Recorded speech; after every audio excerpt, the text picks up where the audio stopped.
मुजफ्फरपुर के क्लब मैदान में राष्ट्रीय लोक मोर्चा के राष्ट्रीय अध्यक्ष व राज्यसभा सांसद उपेंद्र कुशवाहा ने संवैधानिक अधिकार और परिसीमन सुधार महारैली को संबोधित किया। भीषण गर्मी में उमड़ी भारी भीड़ देखकर गदगद कुशवाहा ने कहा, आपकी उपस्थिति हमारा हौसला है, यह बदलाव का संकेत है। उन्होंने परिसीमन को लेकर चल रही लड़ाई पर जोर दिया, जो 2026 के आपातकाल के बाद 2001 तक रुकी रही। 2026 में इसकी समय सीमा समाप्त होने पर दक्षिण के कुछ नेताओं के विरोध के बावजूद बिहार का समर्थन बढ़ रहा है। कुशवाहा ने कहा, जनगणना हर दशक में होकर लोकसभा विधानसभा सीटें निर्धारित करती है, लेकिन 2009 में सीटें नहीं बढ़ी। बिहार के संवैधानिक अधिकारों को छीनने की साजिश हो रही है।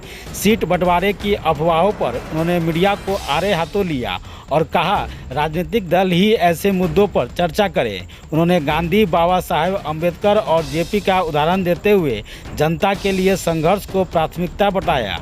पद के लिए नहीं, परिवर्तन के लिए राजनीति करता हूँ। कुशवाहा ने कॉलेजियम सिस्टम पर सवाल उठाने और बिहार में बीपीएससी के माध्यम से पारदर्शी भर्ती शुरू करने जैसे अपने प्रयासों का जिक्र किया। उन्होंने आगामी चुनाव में बिहार के हक के लिए लड़ने का संकल्प दोहराया। देखिए, परिसीमन जो हमारा अधिकार है, संविधान ने अधिकार दिया है। देश का संविधान कहता है कि प्रत्येक 10 साल पर जनगणना होगी और उस जनगणना के आधार पर लोकसभा क्षेत्र और विधानसभा क्षेत्र का परिसीमन होगा। और उसके आधार पे 3 बार आज़ाद हिंदुस्तान में 51, 61 और 71 में उस समय की जनगणना के बाद की आबादी के आधार पर परिसीमन हुआ, सीटों की संख्या बढ़ी। लेकिन 1976 में संविधान में संशोधन करके परिसीमन को रोक दिया गया और वह परिसीमन रुका हुआ है 2026 तक। 26 में उसकी समय सीमा समाप्त होने वाली है।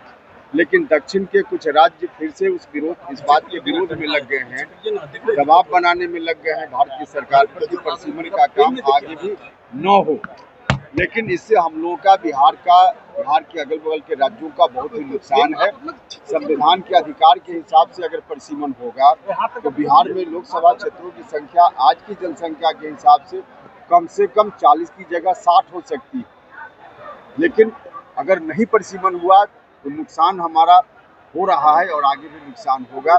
सीटों की संख्या बढ़ेगी, उससे हमारे प्रतिनिधि ज़्यादा जाएंगे दिल्ली जीत करके।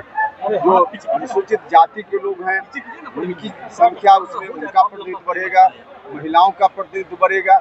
इसलिए जो संवैधानिक अधिकार हमारा है उससे वंचित करने की फिर से कोशिश हो रही है और इसी कोशिश के खिलाफ हमने अभियान छेड़ा है। और इसी को लेकर के आज मुजफ्फरपुर में महारैली का आयोजन हुआ और आपने देखा कि अपार सफलता इस महारैली को मिली है और बड़ी संख्या में लोग यहाँ आए और इस मुद्दा का लोगों ने समर्थन किया। सर, विधानसभा चुनाव को लेकर अब आगे क्या रणनीति होगी, कितने सीटों पर लड़ेगी? कहा जा रहा है कि यह जो रैली है वो एक शंखनाद है। इस बात का शंखनाद, चुनाव का शंखनाद है आपकी तरफ। आपको जो अर्थ लगाना हो आपका विषय है, हमने बता दिया कि क्या मकसद इस रैली का। सर, आगामी विधानसभा चुनाव किसके नेतृत्व में लड़ी जाएगी? माननीय मुख्यमंत्री नीतीश कुमार जी के नेतृत्व में लड़ना है। तो पहले ही से कितनी बार बात यह कही जाती है।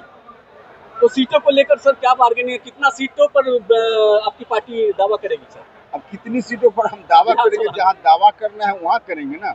आपको बताने से कोई लाभ हो तो आप बता दीजिए, तो तब आपको हम बताएं। आपको बताने से तो नुकसान नहीं हो जाएगा, क्यों बताएं हम आपको। नरेंद्र मोदी आने वाले हैं बिहार में, इसके बारे में क्या कहना है? हाँ, प्रधानमंत्री जी तो आते ही रहते हैं। इतना लोकप्रिय जनप्रिय प्रधानमंत्री पहली बार है।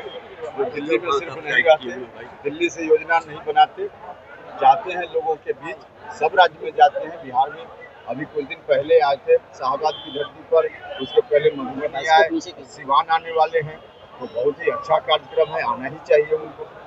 सर, बिहार में कुछ आपराधिक घटनाएं बढ़ गई है, खासकर बच्चियों के साथ रेप के बाद हत्या मामला हुआ है। देखिए, घटना हुई है, हम भी इसे एडमिट करते हैं, लेकिन घटना के बाद प्रशासन का जो दायित्व है उस दायित्व का निर्वहन प्रशासन कर रहा है।